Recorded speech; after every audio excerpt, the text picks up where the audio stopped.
माननीय सदस्यगण, आपको बुलेटिन भाग 2 के माध्यम से पहले ही सूचित किया गया है कि माननीय वित्त मंत्री जी के बजट भाषण की प्रतियां आपको हार्ड कॉपी के रूप में उपलब्ध कराई जाएगी। अतः बजट प्रस्तुत हो जाने के पश्चात माननीय सदस्य बजट भाषण की प्रति प्रकाशन काउंटर से प्राप्त कर सकते हैं।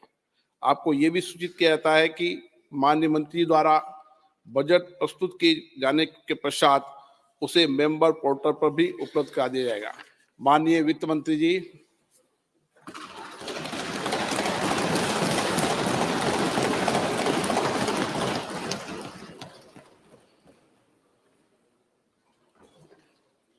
Honorable Speaker, I present the interim budget for 24-25.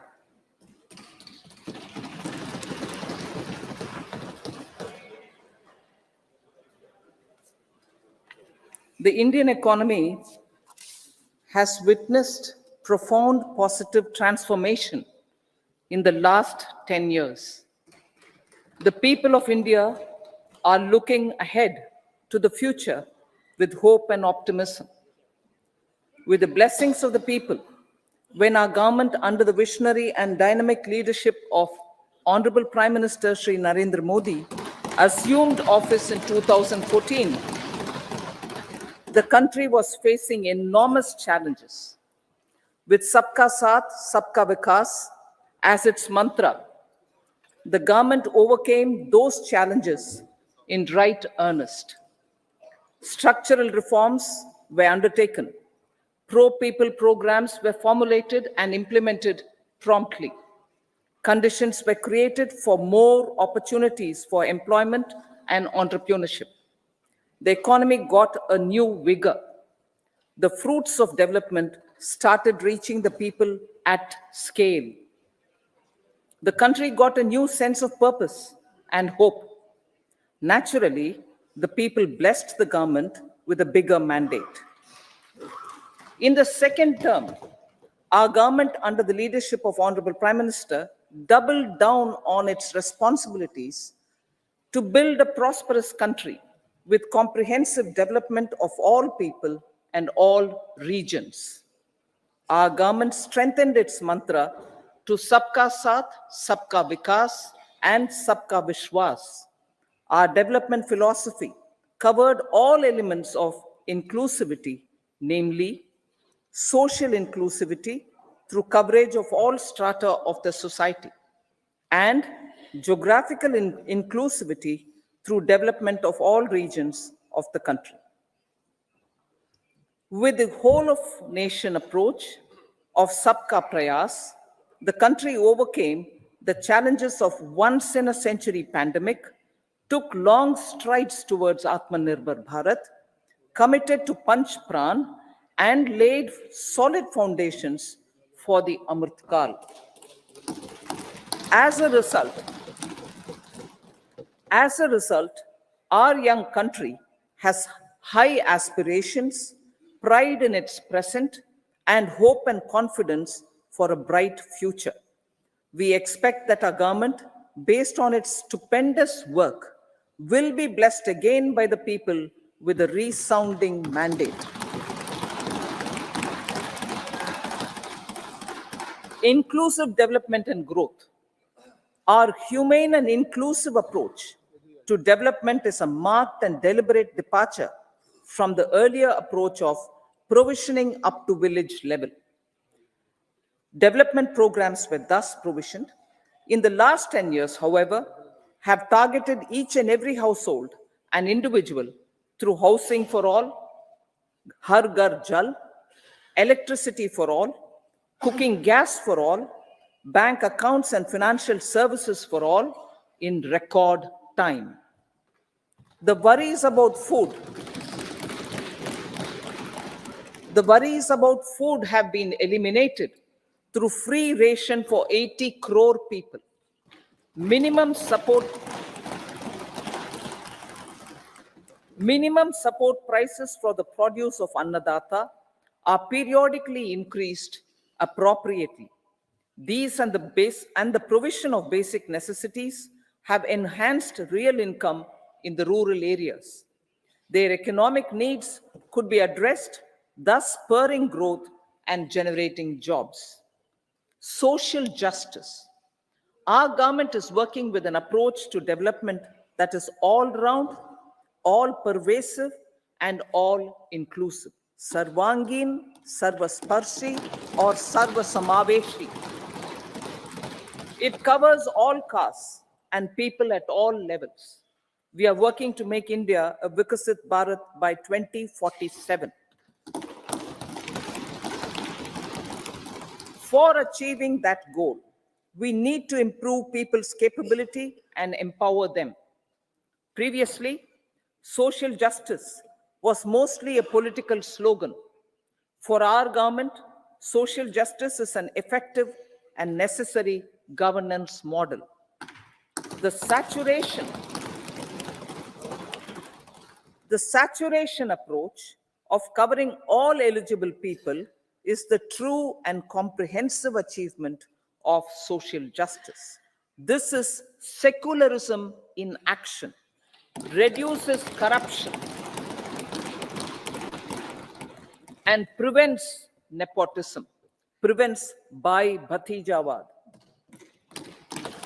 There is transparency and assurance that benefits are delivered to all eligible people.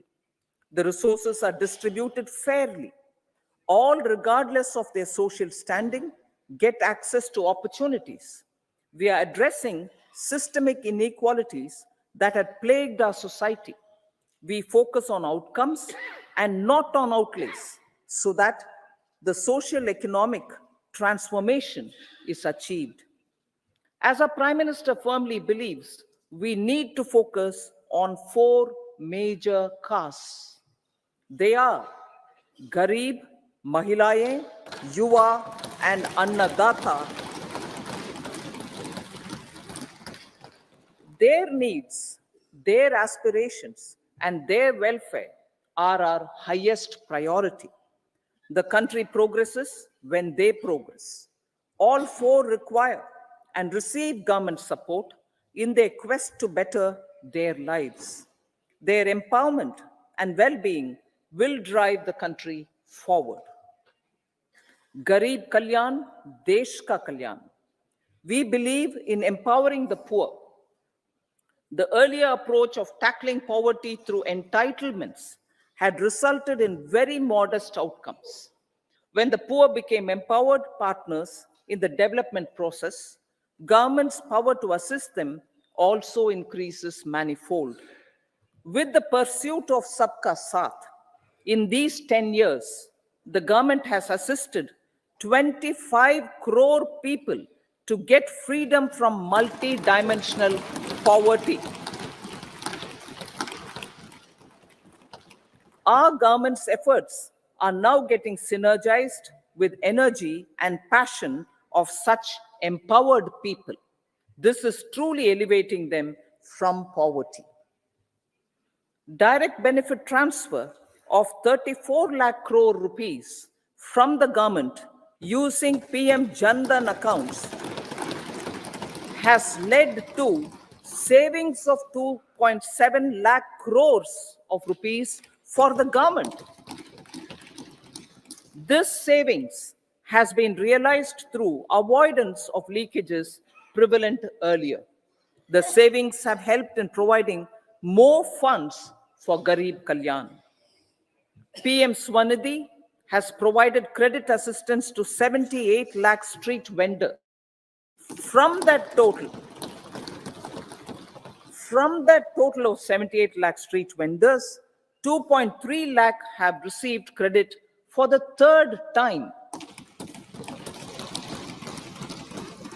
PM Janman Yojana reaches out to the particularly vulnerable tribal groups who have remained outside the realm of development so far. PM Vishwakarma Yojana provides end-to-end support to artisans and craftspeople engaged in 18 trades. The schemes for empowerment of Divyangs and transgender persons reflect firm resolve of our government to leave no one behind. Welfare of Annadata. Farmers are our Annadata.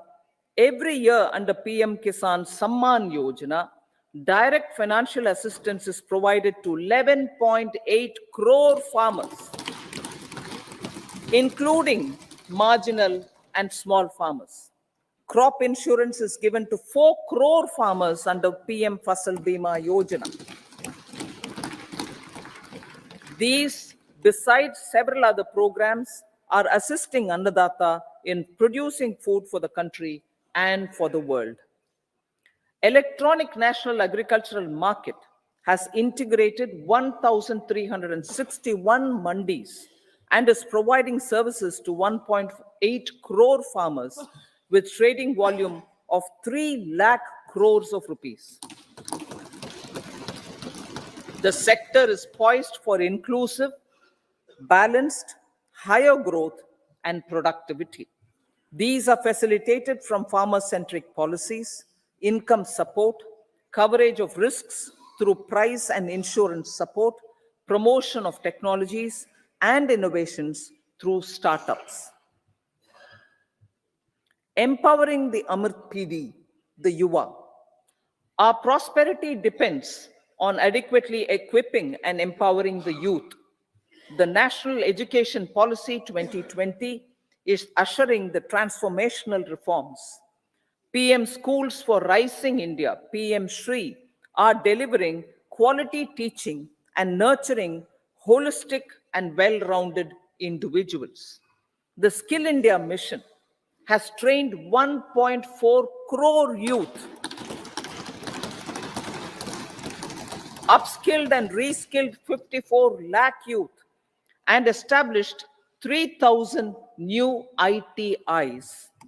A large number of institutions of higher learning, namely 7 IITs, 16 triple ITs, 7 IIMs, 15 AIMS, and 390 universities have been set up. PM Mudra Yojana has sanctioned 43 crore loans aggregating to 22.5 lakh crores of rupees for entrepreneurial aspirations of our youth. Besides that, Fund of Funds, Startup India, and Startup Credit Guarantee schemes are assisting our youth. They are also becoming Rozgar Data. The country is proud of our youth scaling new heights in sports.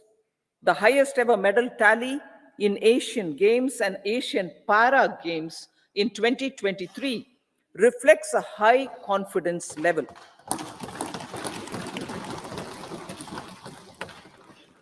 Chess prodigy and our #1 ranked player Pragnananda put up a stiff fight against the reigning world champion Magnus Carlsen in 2023.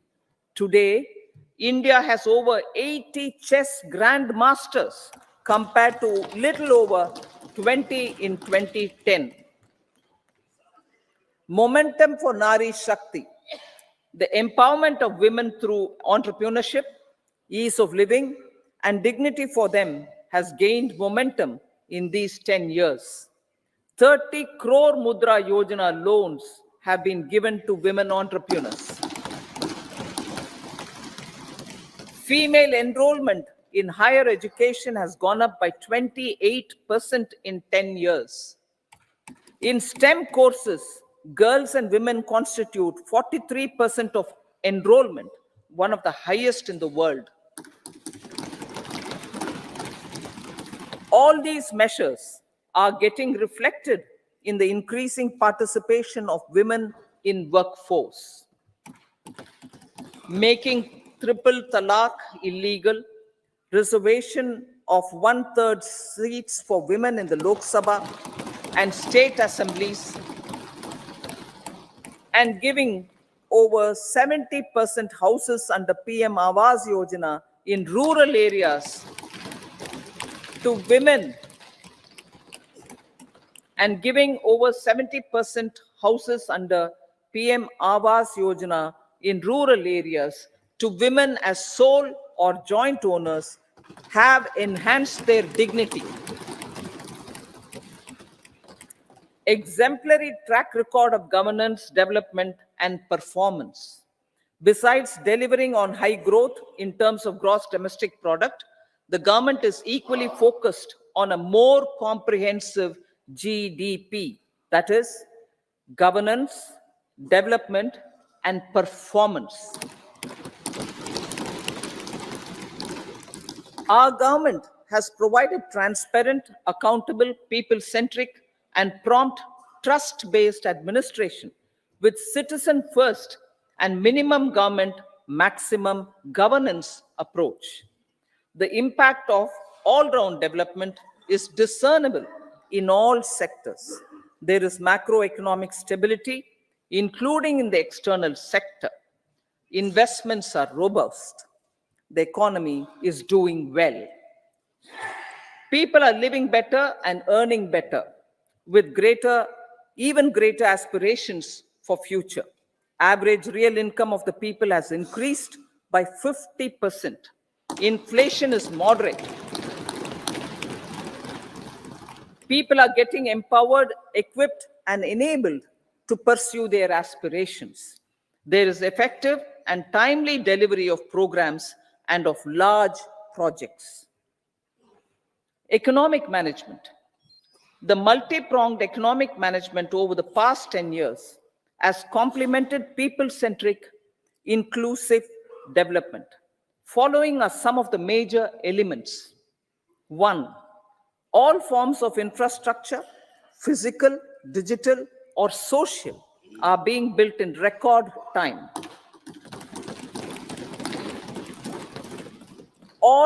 Number 2, all parts of the country are becoming active participants in economic growth.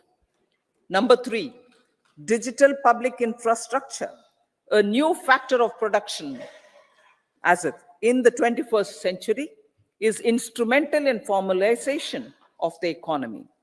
Number 4, goods and services tax has enabled one nation, one market, one tax. Tax reforms have led to deepening and widening of tax base. Number 5, strengthening of the financial sector has helped in making savings, credit, and investments more efficient. Number 6, GIFT, IFSC, and the Unified Regulatory Authority, IFSCA, are creating a robust gateway for global capital and financial services for the economy. Number 7, proactive inflation management has helped keep inflation within the policy band. Now, the global context, Honorable Speaker, sir. Geopolitically, global affairs are becoming more complex and challenging with wars and conflicts. Globalization is being redefined with reshoring and friendshoring, disruption and fragmentation of supply chains, and competition for critical minerals and technologies. A new world order is emerging after the COVID pandemic. India assumed the G20 presidency during very difficult times for the world. The global economy was going through high inflation, high interest rates, low growth, very high public debt, low trade growth, and climate changes. The pandemic has led to a crisis of food, fertilizer, fuel, and finances for the world, while India successfully navigated its way. The country showed the way forward and built consensus on solutions for those global problems. The recently announced India-Middle East-Europe economic corridor is a strategic and economic game changer for India and others. In the words of Honorable Prime Minister, the corridor, and I quote, will become the basis of world trade for hundreds of years to come, and history will remember that this corridor was initiated on Indian soil, unquote. Vision for Vikasit Bharat. Our vision for Vikasit Bharat is that of prosperous Bharat in harmony with nature, with modern infrastructure, and providing opportunities for all citizens and all regions to reach their potential. With confidence arising from strong and exemplary track record of performance and progress, earning Sabka Vishwas, the next 5 years will be years of unprecedented development and golden moments to realize the dream of developed India by 2047. The trinity of demography, democracy, and diversity, backed by Sabka Prayas, has the potential to fulfill aspirations of every Indian. As Honorable Prime Minister in his Independence Day address to the nation mentioned, I quote, "There is no dearth of opportunities, as many opportunities as we want. The country is capable of creating more opportunities. Sky is the limit," unquote. Strategy for Amrit Kal. Our government will adopt economic policies that foster and sustain growth, facilitate inclusive and sustainable development, improve productivity, create opportunities for all, help them enhance their capabilities, and contribute to generation of resources to power investments and fulfill aspirations. Guided by the principle, reform, perform, and transform, the government will take up next generation reforms and build consensus with the states and stakeholders for effective implementation. It is an important policy priority for our government to ensure timely and adequate finances, relevant technologies, and appropriate training for the micro, small, and medium enterprises, MSMEs, to grow and also compete globally. Orienting the regulatory environment to facilitate their growth will be an important element of this policy mix. Aligning with the Panchamrit goals, our government will facilitate sustaining high and more resource-efficient economic growth. This will work towards energy security in terms of availability, accessibility, and affordability. For meeting the investment needs, our government will prepare the financial sector in terms of size, capacity, skills, and regulatory framework. Aspirational Districts Program.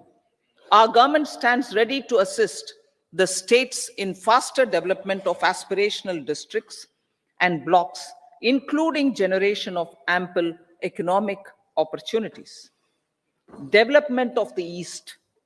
Our government will pay utmost attention to make the Eastern region and its people a powerful driver of India's growth.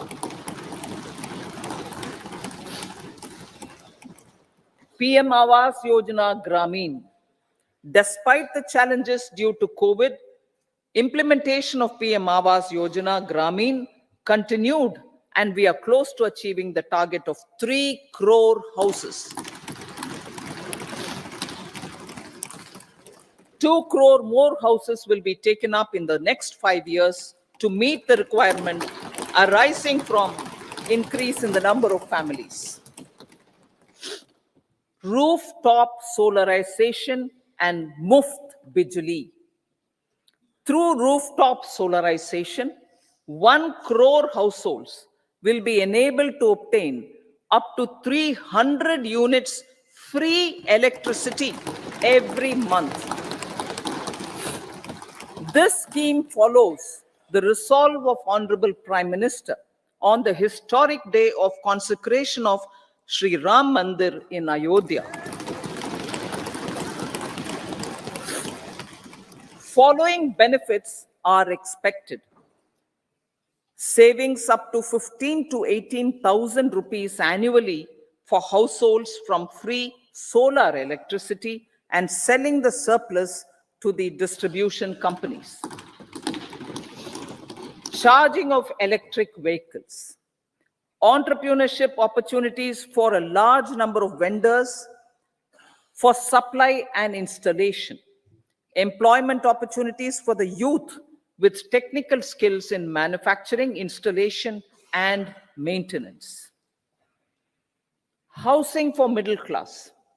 Our government will launch a scheme to help deserving sections of the middle class, and I quote from Honorable Prime Minister's words, living in rented houses or slums or chawls and unauthorized colonies, unquote, to buy or build their own houses.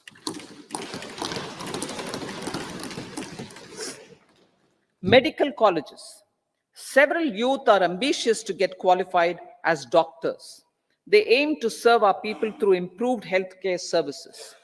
Our government plans to set up more medical colleges by utilizing the existing hospital infrastructure under various departments.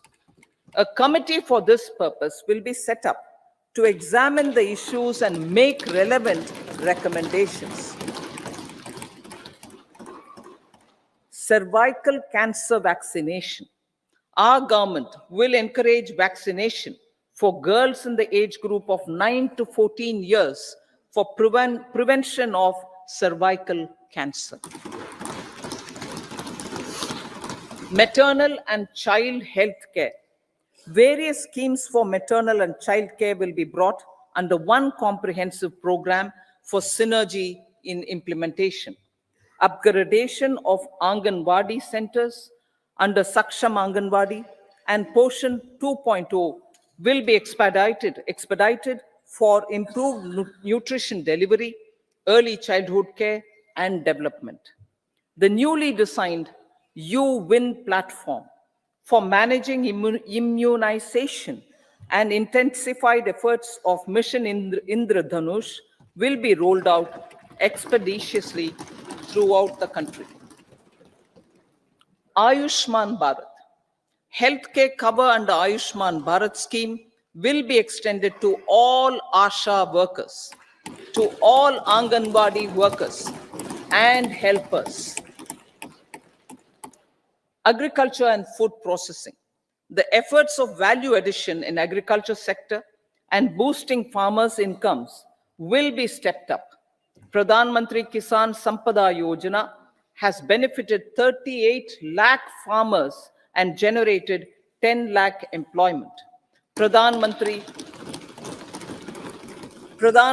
Formalization of Micro Food Processing Enterprises Yojana has assisted 2.4 lakh SHGs and 60,000 individuals with credit linkages. Other schemes are complementing the efforts for reducing post-harvest losses and improving productivity and incomes.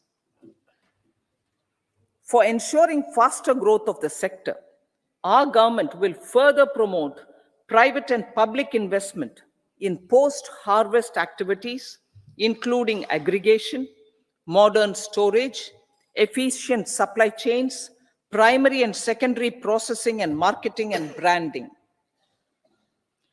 Nano DAP. After the successful adoption of nano urea, application of nano DAP on various crops will be expanded in all agroclimatic zones. Atmanirbhar Oil Seeds Abhiyan. Building on the initiative announced in 2022, a strategy will be formulated to achieve Atmanirbharta for oil seeds such as mustard, groundnut, sesame, soya bean, and sunflower. This will cover research for high-yielding varieties, widespread adoption of modern farming techniques, market linkages, procurement, value addition, and crop insurance. Dairy development. A comprehensive program for supporting dairy farmers will be formulated. Efforts are already on to control foot and mouth disease, India is the world's largest milk producer with India is the world's largest milk producer, but with low productivity of milch animals. The program will be built on the success of existing schemes such as Rashtriya Gokul Mission, National Livestock Mission, and infrastructure development funds for dairy processing and animal husbandry. Matsya Sampada. It was our government which set up a separate department for fisheries, realizing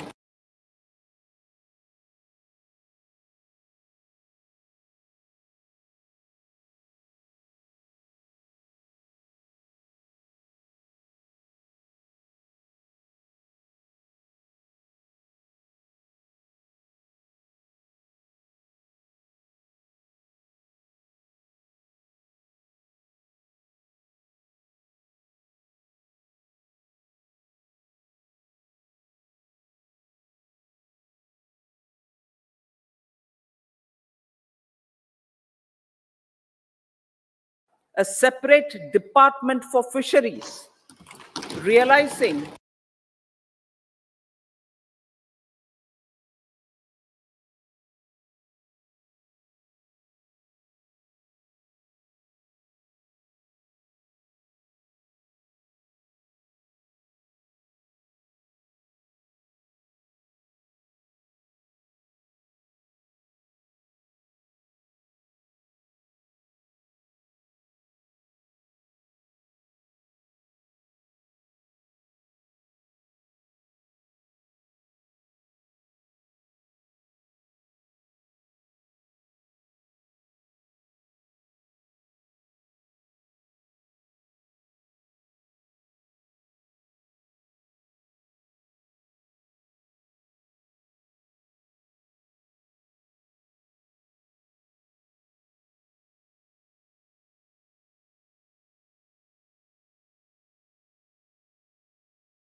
crores.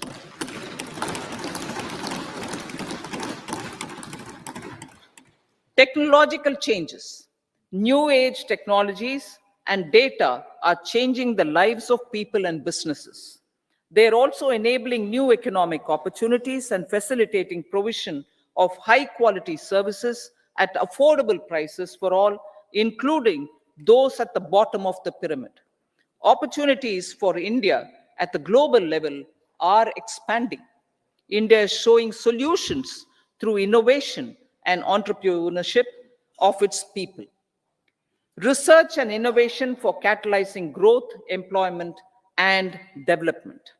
Prime Minister Shastri, Prime Minister Lal Bahadur Shastri gave the slogan of Jai Jawan, Jai Kisan. Prime Minister Vajpayee, Atal Bihari Vajpayee ji, made that Jai Jawan, Jai Kisan, Jai Vigyan. Prime Minister Modi has furthered that to Jai Jawan, Jai Kisan, Jai Vigyan, and Jai Anusandhan, as innovation is the foundation of development. For our tech-savvy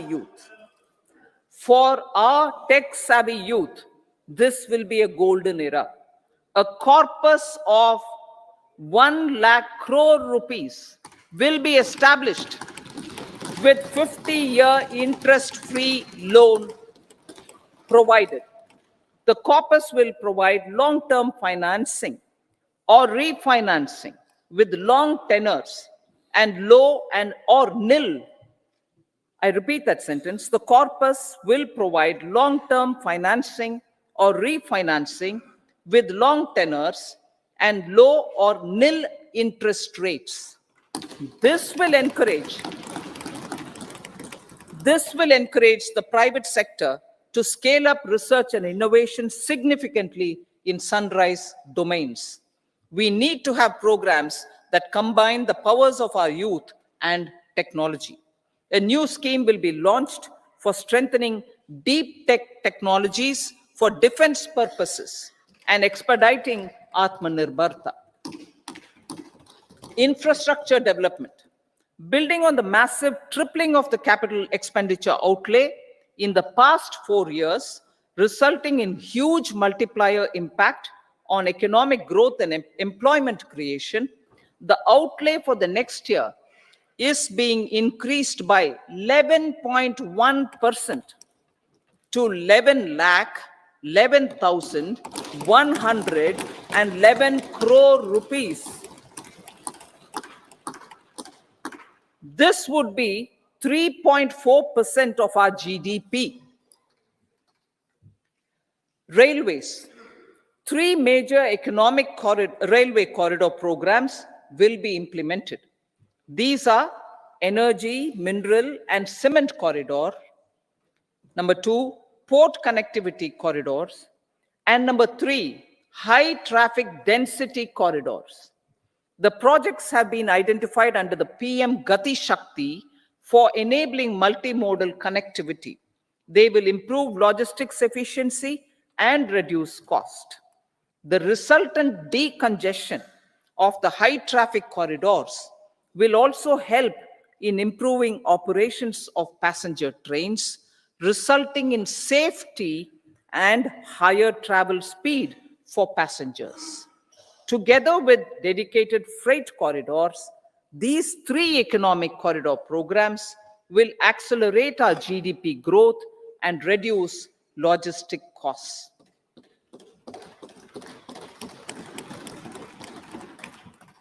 "40,000 normal rail bogies will be converted to Vande Bharat standards to enhance safety, convenience, and comfort of passengers." Aviation sector. The aviation sector has been galvanized in the past 10 years. Number of airports have doubled to 149. Rollout of air connectivity to Tier 2 and Tier 3 cities under UDAN scheme has been widespread. 517 new routes are carrying 1.3 crore passengers. Indian carriers have proactively placed orders for over 1,000 new aircrafts. Expansion of existing airports and development of new airports will continue expeditiously. Metro and Namo Bharat. We have a fast expanding middle class and rapid urbanization is taking place. Metro rail and Namo Bharat can be the catalyst for the required urban transformation. Expansion of these systems will be supported in large cities, focusing on transit-oriented development. Green energy. Towards meeting our commitment for net zero by 2070, the following measures will be taken. Viability gap funding will be provided for harnessing offshore wind energy, potential for initial capacity of 1 gigawatt. Coal gasification and liquefaction capacity of 100 metric tons will be set up by 2030. This will also help in reducing imports of natural gas, methanol, and ammonia. Phased mandatory blending of compressed biogas in compressed natural gas for transport and piped natural gas for domestic purposes will be mandated. Financial assistance will be provided for procurement of biomass aggregation machinery to support collection. Electric vehicle ecosystem. Our government will expand this and strengthen the e-vehicle ecosystem by supporting manufacturing and charging infrastructure. Greater adoption of e-buses for public transport networks will be encouraged through payment security mechanism. Biomanufacturing and biofoundry. For promoting green growth, a new scheme of biomanufacturing and biofoundry will be launched. This will provide environment-friendly alternatives such as biodegradable polymers, bioplastics, biopharmaceuticals, and bioagri inputs. This scheme will also help in transforming today's consumptive manufacturing paradigm to the one based on regenerative principles. Blue Economy 2.0. For promoting climate resilient activities for Blue Economy 2.0, a scheme for restoration and adaptation measures and coastal aquaculture and mariculture with integrated and multi-sectoral approach will be launched. Comprehensive development of tourist centers. The success of organizing G20 meetings in 60 places presented diversity of India to global audience. Our economic strength has made the country an attractive destination for business and conference tourism. Our middle class also now aspires to travel and explore. Tourism, including spiritual tourism, has tremendous opportunities for local entrepreneurship. States will be encouraged to take up comprehensive development of iconic tourist centers, branding and marketing them at global scale. A framework for rating of the centers based on quality of facilities and services will be established. Long-term interest-free loans will be provided to states for financing such development on matching basis. To address the emerging fervor for domestic tourism, Honorable Speaker, sir, projects for port connectivity, tourism infrastructure, and amenities will be taken up on our islands, including Lakshadweep. This will help in generating employment also. Promoting investments. The FDI inflow during 2014 to 23 was 596 billion US dollars, marking a golden era. That is twice the inflow during 2005 to 14. For encouraging sustained foreign investment, we are negotiating bilateral investment treaties with our foreign partners in the spirit of First Develop India. FDI is First Develop India. Reforms in the states for Vikasit Bharat. Many growth and development enabling reforms are needed in the states for realizing the vision of Vikasit Bharat.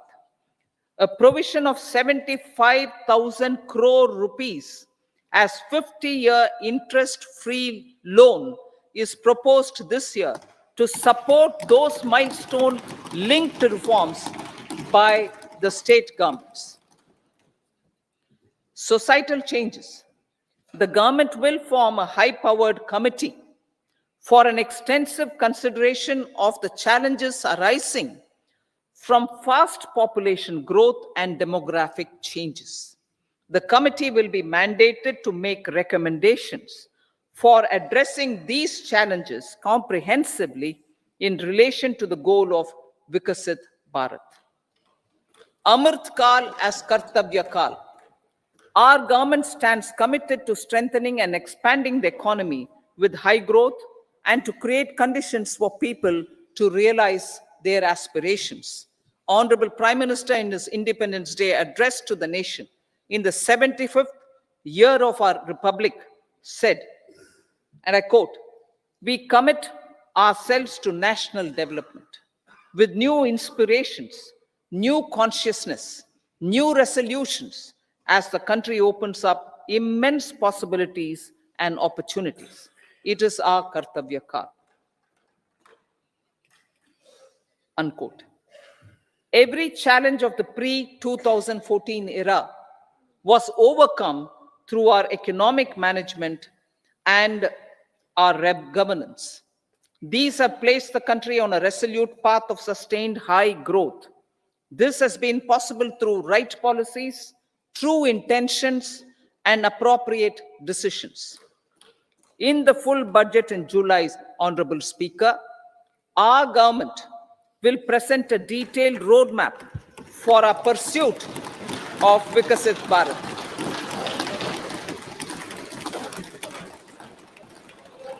Revised estimates of 2023-24.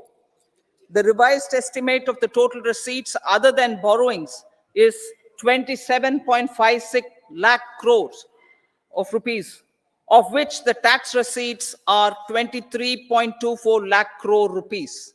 The revised estimate of total expenditure is 44.90 lakh crore rupees.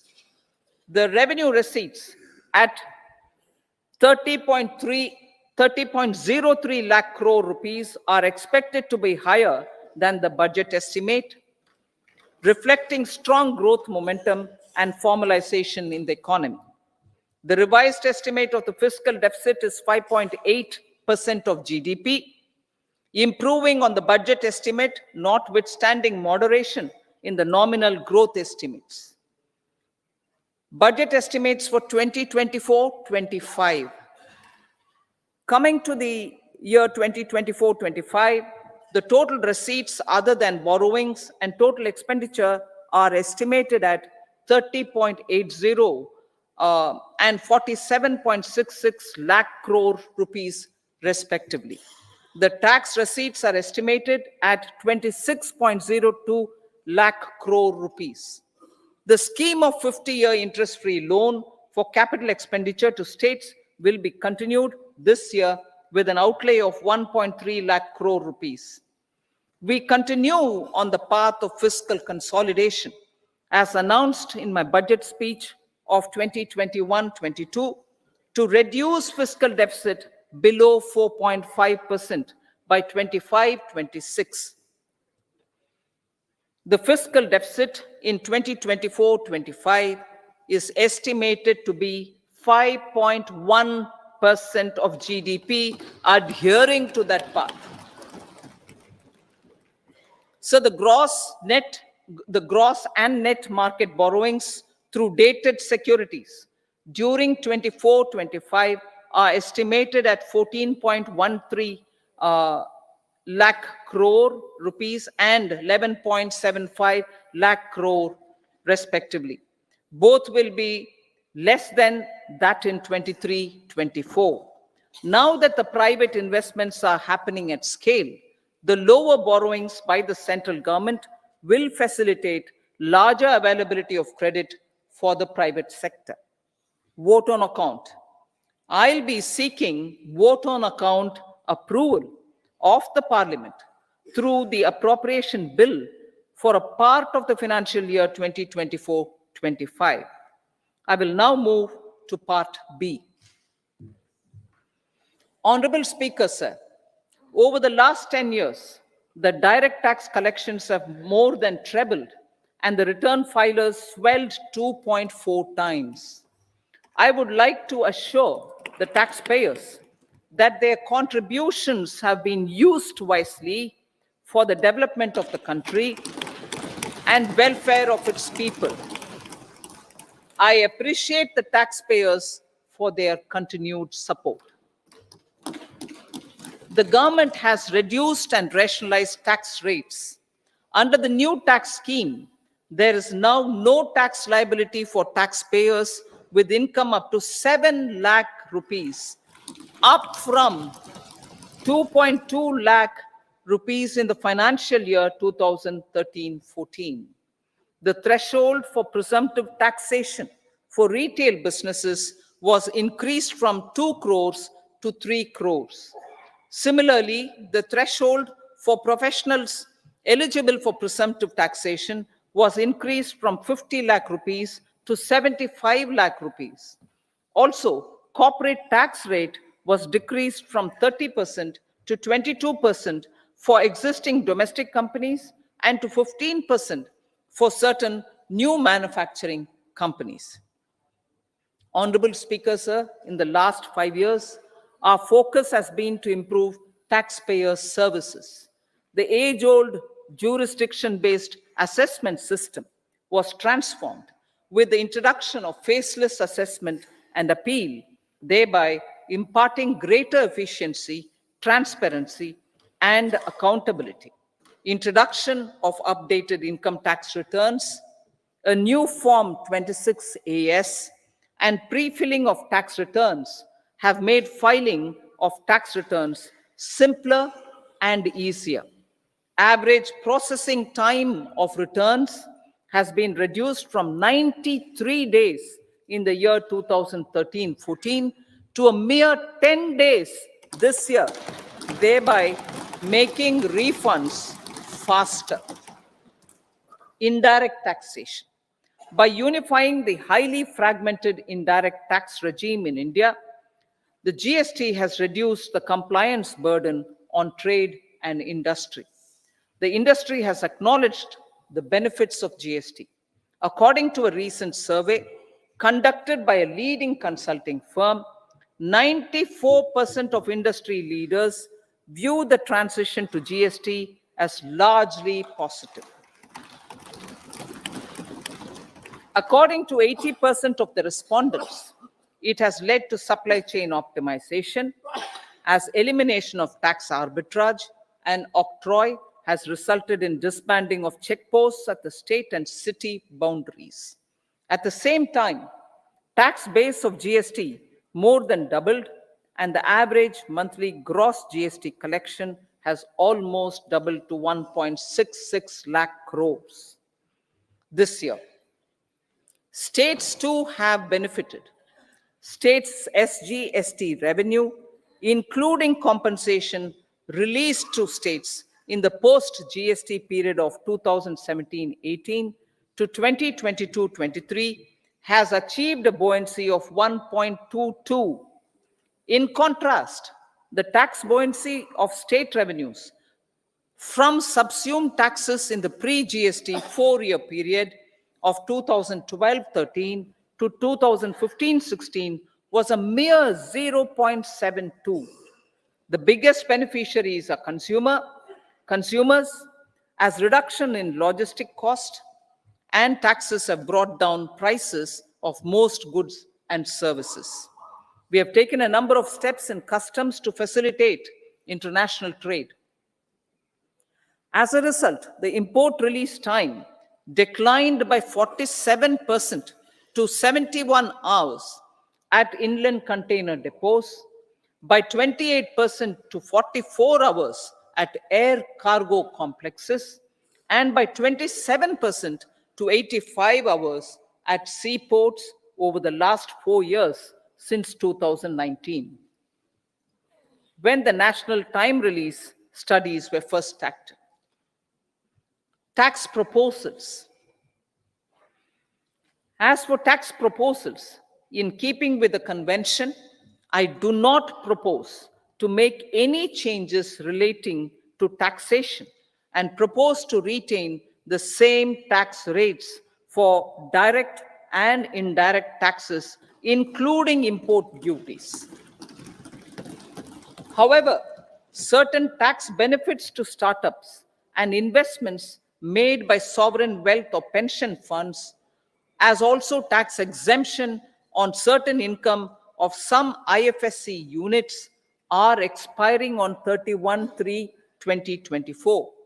To provide continuity in taxation, I propose to extend the date to 31/3/2025.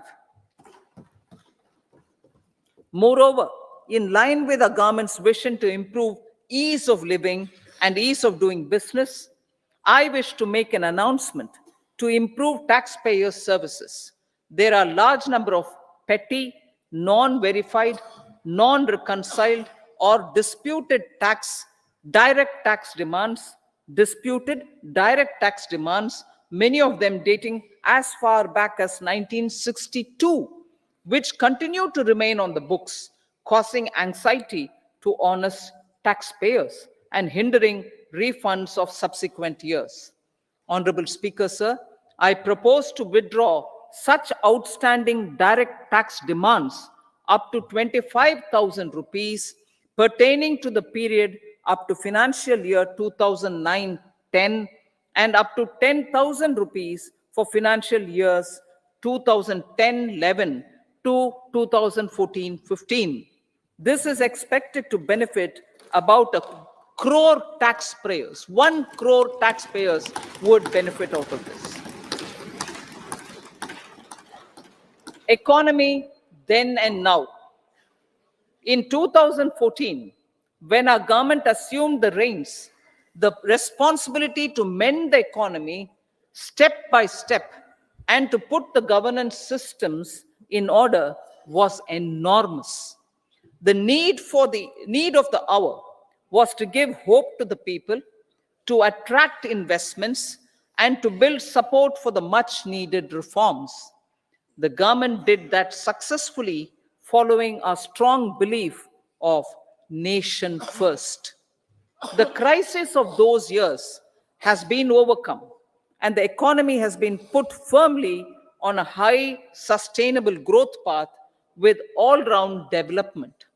It is now appropriate to look at where we were then.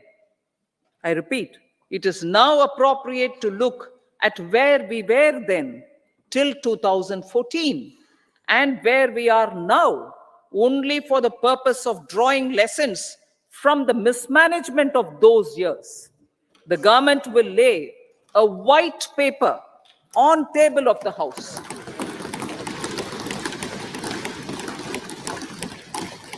The exemplary track record of governance, development, and performance, effective delivery, and Jan Kalyan has given the government trust, confidence, and blessings of the people to realize whatever it takes.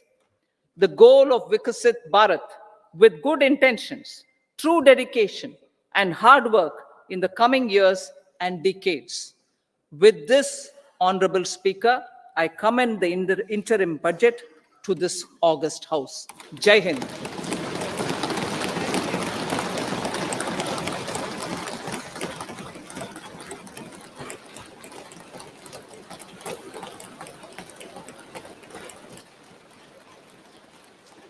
Item number 2, Shrimati Nirmala Sitharaman ji.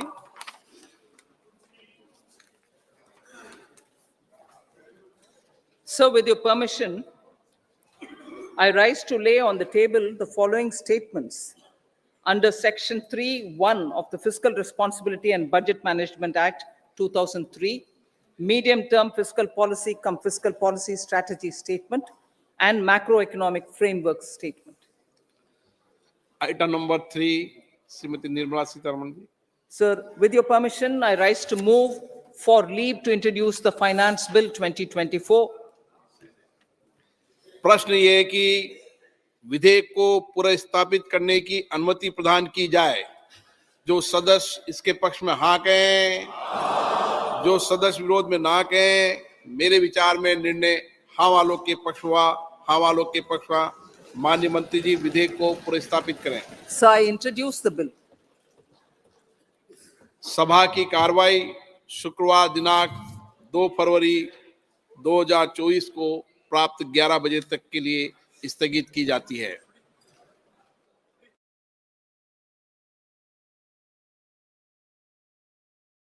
Special housing loan scheme for women. Rate of interest at 8.3